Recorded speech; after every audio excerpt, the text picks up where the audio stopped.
ਜੀ ਖਾਨ ਸਾਹਿਬ, ਹੁਣ ਤੁਸੀਂ ਸਾਨੂੰ ਕੀ ਸੁਣਾਓਗੇ ਜੀ ਆਖਰ ਤੇ? ਮੈਂ ਜੀ ਤੁਹਾਨੂੰ ਸੁਣਾਵਾਂਗਾ ਉਸਤਾਦ ਨੁਸਰਤ ਫਤਿਹ ਅਲੀ ਖਾਨ। ਇਹ ਜਿਹੜਾ ਇੰਸਟਰੂਮੈਂਟ ਮੇਰੇ ਹੱਥ ਦੇ ਵਿੱਚ ਹੈਗਾ, ਇਹ ਰਾਣਾ ਸਾਹਿਬ ਸਾਡੇ ਪਾਕਿਸਤਾਨ ਦੇ ਵਿੱਚ ਜੇ ਅਗਰ ਪ੍ਰਮੋਟ ਹੋਇਆ, ਪਾਪੂਲਰ ਹੋਇਆ, ਪਹਿਲੇ ਸਾਰੀ ਦੁਨੀਆ ਕੋਲ ਸੈਕਸੋਫੋਨ ਹੈਗੇ ਸਨ, ਲੇਕਿਨ ਜਦੋਂ ਖਾਨ ਸਾਹਿਬ ਨੁਸਰਤ ਫਤਿਹ ਅਲੀ ਖਾਨ ਦੇ ਨਾਲ ਇਹ ਸਾਜ਼ ਵਜਿਆ ਤੇ ਦੁਨੀਆ ਦੇ ਉੱਤੇ ਇੱਕ ਨਾਂ ਹੋ ਗਿਆ ਕਿ ਪਾਕਿਸਤਾਨ 'ਚ ਵੀ ਸੈਕਸੋਫੋਨ ਪਲੇਅਰ ਹੈਗੇ ਨੇ।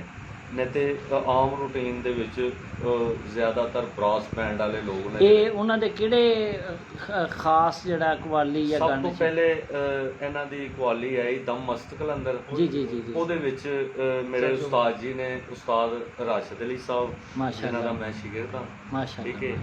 ਤੇ ਇਹ ਉਹਨਾਂ ਦਾ ਦੱਸਿਆ ਹੋਇਆ ਪੋਟੇ ਨੇ ਜਿਹੜੇ ਮੈਂ ਚਲਾਨਾ ਆਪਣੇ ਬੱਚਿਆਂ ਦਾ ਜਿਹੜਾ ਰਿਜ਼ਕ ਹੈ। ਤੇ ਇਹ ਉਸਤਾਦ ਨੁਸਰਤ ਫਤਿਹ ਅਲੀ ਖਾਨ ਦਾ ਜਿਹੜਾ ਕਲਾਮ ਹੈ, ਸੁਣ ਚਰਖੇ ਦੀ ਮਿੱਠੀ ਮਿੱਠੀ ਕੂਕ, ਮਾਇਆ ਮਾਇਆ ਮੈਨੂੰ ਯਾਦ ਆ। ਵਾਹ। ਤੇ ਇਹ ਮੈਂ ਤੁਹਾਨੂੰ ਸੁਣਾਵਾਂਗਾ। ਅਨੁਵਾਦ ਕਰੋ।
क्या बात है, क्या बात है खान साहब, वाह जी वाह।